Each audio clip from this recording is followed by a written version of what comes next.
We'll start by knowing more about your interiors. When you started, how you started, and how much experience do you have in this interior design field? So we basically started, as I told you, my journey started in 2013. So we started our journey in 2016 by establishing our own company along with my partner, who is Ashmita Jain. And unfortunately, she is not here.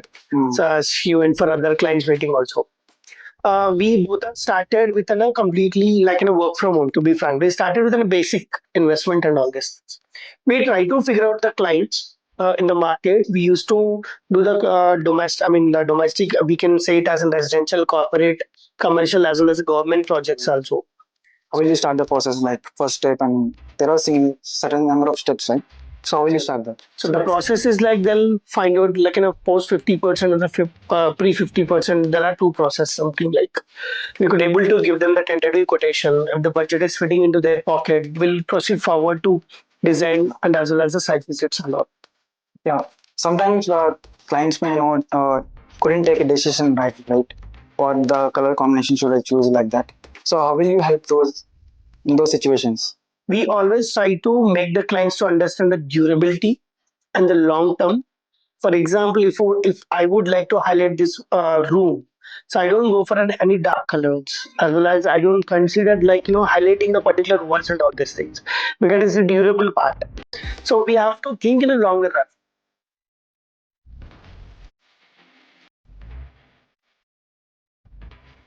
We always ask the client to go for the best, as well as we ask them to wait for the colors to come into the design. That's how we suggest the client. Obviously it's an end user call how they want to go for it. However, we need to make sure that whether it is going to be friendly based designs and living style, it is a friendly or not. That's how we suggest the client. Like when it comes to kitchen designs, how to make them eco-friendly, user-friendly in small Functional, spaces. you're talking. Yeah, function friendly in small spaces. So how do you manage that when it comes to small spaces like kitchens and all? Most of the attempting the house and area is the kitchen. More than 90 times we access the kitchen. We don't know basically, and we don't even count it also. Yeah. For everything, you have to access the kitchen apart from your bedroom and the living area. We think that living area is the most active area. No, I can say that most active area is the kitchen. Well, there is a triangle formula. We follow in interiors of the kitchen. What do you mean by triangle formula? If the kitchen, I mean, in the hob as well as the sink and refrigerator, those has to be placed in three corners. And anyways, you have to access any one of these three when you enter into the kitchen. So Monisharu, what are the trending designs that you see that are gaining most popularity in 2025? What are those kind of designs? Past 10 years, I could able to see a huge difference of the changing materials from one to other. Now in the market, when it comes to the civil structure, like we are trying to avoid the plastering within a civil material, like sand and cement clay. Instead of that, we are going for completely POP plastering. We could able to get in a raw material as a finished product in the market. I can say that in next 5 to 10 years, where you could able to buy a raw material, just convert into finished product without mixing up any kind of other laminates or any ply and all these things. You could able to convert that directly a raw material into the finished product. So as you mentioned, you have a own manufacturing unit.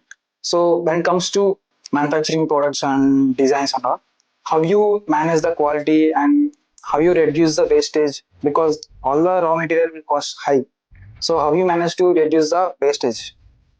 Wastage management, it's all about the minimum wastage has to be happened, but however, it is not more than 5.35% in every of the ply. Basically, in raw materials, we get in a particular sizes.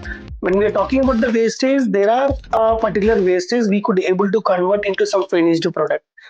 In every wardrobe, we prepare some pillars.